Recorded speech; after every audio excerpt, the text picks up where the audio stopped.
நண்பர்கள் அனைவருக்கும் ஆர்சிசியின் வணக்கங்கள். இன்று நாம் 10ஆம் வகுப்பில் இடம்பெற்றுள்ள உணவு பாதுகாப்பு மற்றும் ஊட்டச்சத்து என்ற பாடத்தினை பார்க்க உள்ளோம். அதற்கு முன் எங்கள் சேனலை இதுவரை சப்ஸ்கிரைப் பண்ணாத நண்பர்கள் சப்ஸ்கிரைப் பண்ணுங்க. அருகிலுள்ள பெல் சிம்பிளை கிளிக் பண்ணிங்கன்னா உடனுக்குடன் நோட்டிஃபிகேஷன் கிடைக்கும். வாங்க உணவு பாதுகாப்பு மற்றும் ஊட்டச்சத்து பற்றி தெரிஞ்சுக்கொள்வோம். நீடிக்கப்பட்ட உதவி பொதுச் சட்டம் 480 கொண்டு வந்த நாடு எது? அமெரிக்கா. இந்தியாவில் தோன்றியதால் உணவு தானிய உற்பத்தியில் தன்னிறைவு பெற வழிவகுத்தது எது? பசுமை புரட்சி. உலகளாவிய பொது வழங்கல் முறையை ஏற்றுக்கொண்ட ஒரே மாநிலம் எது? தமிழ்நாடு. தமிழ்நாடு ஒருங்கிணைந்த திட்டம் எப்பொழுது தொடங்கப்பட்டது? 1980. ஊட்டச்சத்து குறைபாட்டின் முக்கியமான குறியீடு எது? இரத்த சோகை.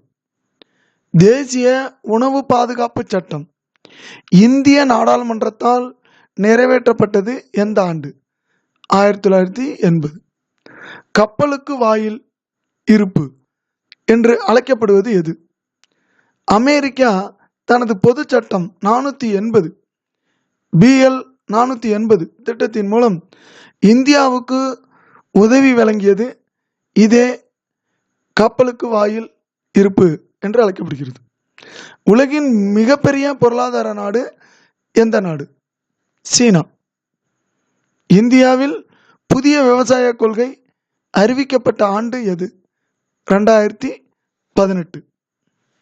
இந்தியாவில் மிக குறைந்த ஏழ்மை வட்டாரம், அதாவது ஏழ்மையான மிக குறைவாக உள்ள மாநிலம் எதுனா கேரளா. கல்வி அறிவில் முதலிடம் பெற்றுள்ள மாநிலமும் கேரளா தான். தமிழ்நாட்டில் முதலமைச்சரின் விரிவான சுகாதார காப்பீட்டு திட்டம் தொடங்கப்பட்ட ஆண்டு எது? 2011 to 2012. பொருட்களின் விலை அதிகரிக்கும் போது வாங்கும் திறன் என்னவாகும்? விலை அதிகரித்தா வாங்கக்கூடிய திறன் குறையும். பொருட்களுக்கான தேவை அதிகரிக்கும் போது பொருட்களின் விலை என்னவாகும்? பொருளோட விலை அதிகரிக்கும். வாங்கும் சக்தி சமநிலையின் அடிப்படையில் இரண்டாவது பெரிய பொருளாதார நாடு எந்த நாடு? அமெரிக்கா. முதல் இடம் சீனா, இரண்டாவது இடம் அமெரிக்கா. வாங்கும் சக்தியை கண்காணிப்பதற்காக ஒரு முறை எதுன்னா நுகர்வோர் விலை குறியீட்டு எண். மிக குறைந்த ஏழ்மை மாநிலம் எது? அதிக அளவு மக்கள் ஏழ்மையா உள்ள மாநிலம் பீகார்.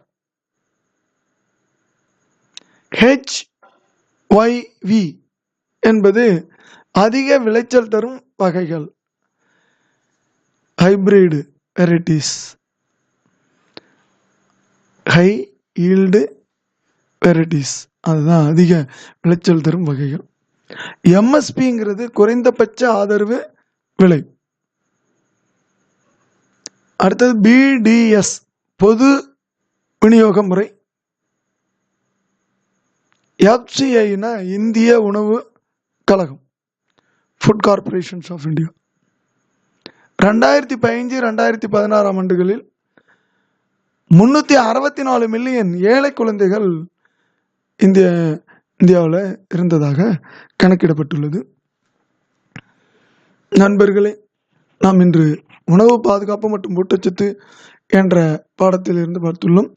இந்த வினாக்கள் TNPSC 4th group, VAO group 2, 2A மற்றும் டெட் போலீஸ் எக்ஸாம் தேர்வுகளில் நிச்சயம் வரும். நன்றி, வணக்கம். நாளை மற்றும் ஒரு வீடியோவுடன் உங்களை சந்திக்கிறோம்.